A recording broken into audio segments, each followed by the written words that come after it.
तो फ्रेंड्स, जैसे ही आप यूएएन पोर्टल पर लॉगिन करते हैं तो यहाँ पे देखिए 5 ऑप्शन मिलते हैं, होम, व्यू, मैनेज, अकाउंट और ऑनलाइन सर्विसेज का। तो जब आप ऑनलाइन सर्विसेज के जब इस ऑप्शन पर जब प्रेस करते हैं तो यहाँ पर आपको एक ऑप्शन मिलता है claim forum 31, 19, 10C and 10D।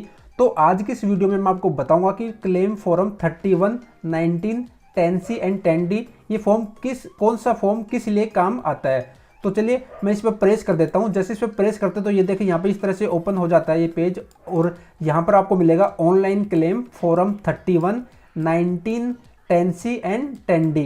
तो चलिए मैं आपको वन बाय वन इन चारों फॉर्म के बारे में बताता हूँ। तो सबसे पहले जो फॉर्म आता है 31, अब ये फॉर्म जो 31 आता है ये किस लिए काम आता है। देखिए फॉर्म जो 31 है, जब आप किसी कंपनी में जॉब करते हैं और जॉब करते करते जब आपका पीएफ कटता रहता है, तो जब आप चाहते हैं कि आप नौकरी करते करते पीएफ जो आपका कट रहा है उसमें से कुछ परसेंट एडवांस पीएफ निकालने के लिए, तो अगर आपका जो पीएफ कट रहा है और नौकरी आप कंटिन्यू कर रहे हैं तो ईपीएफओ ये सुविधा देता है कि आप कुछ परसेंट जो है, जो कुछ कंडीशन है जैसे कि घर बनाने के लिए या फिर बीमार हो गए या फिर मकान और शादी के लिए या फिर पढ़ाई के लिए, तो आपका जो पीएफ कटता है उसमें कुछ परसेंट आप पीएफ निकाल सकते हैं। तो अगर आपको एडवांस पीएफ निकालना है कुछ परसेंट, तो उसके लिए फॉर्म 31 आपको अप्लाई करना पड़ेगा। तो फॉर्म 31 बेसिकली एडवांस पीएफ के लिए काम आता है। जब आप नौकरी करते रहते हैं तो एडवांस पीएफ निकाल सकते हैं। ठीक है, तो ये तो हो गया फॉर्म 31।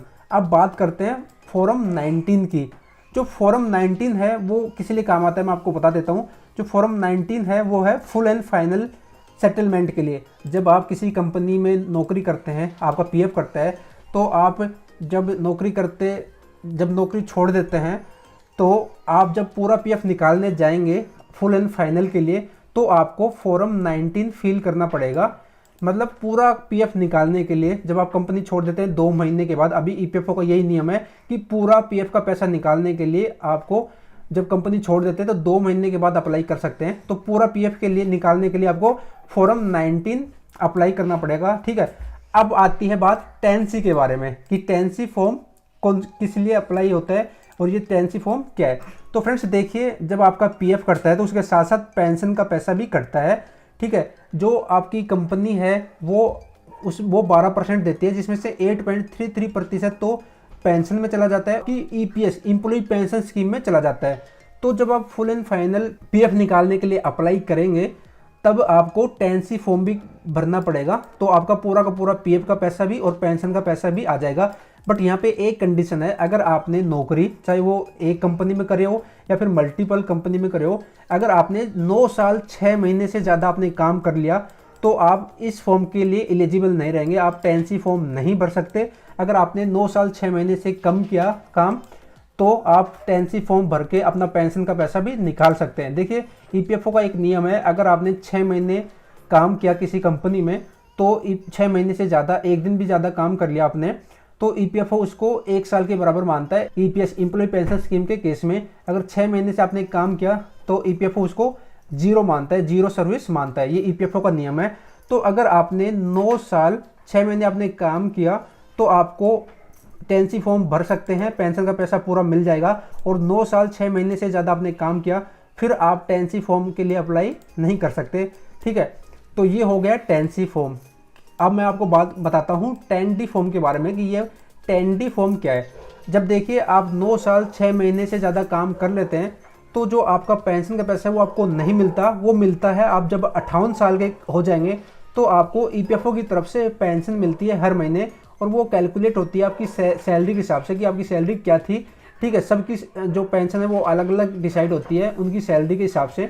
तो जब आप 9 साल 6 महीने से ज़्यादा काम कर लेते हैं तब आपको 10D फॉर्म, जब आप 58 साल के हो जाएंगे तब आपको 10D फॉर्म भरना पड़ेगा। 10D फॉर्म जो होता है वो होता है कर्मचारी पेंशन योजना, ईपीएस एम्प्लॉय पेंशन स्कीम के लिए। तो फ्रेंड्स 10D जो फॉर्म होता है वो पेंशन के लिए अप्लाई करना पड़ता है आपको। जब आप 58 साल के जब हो जाते हैं तो ईपीएफओ पेंशन देता है, हर महीने पेंशन देता है, उसके लिए 10D फॉर्म काम आता है। ठीक है, तो आपको अब समझ में आ गया होगा कि ये जो ऑनलाइन क्लेम फॉर्म है ये कौन सा फॉर्म किस लिए काम आता है। मैं एक बार फिर से फटाफट से आपको बता देता हूँ।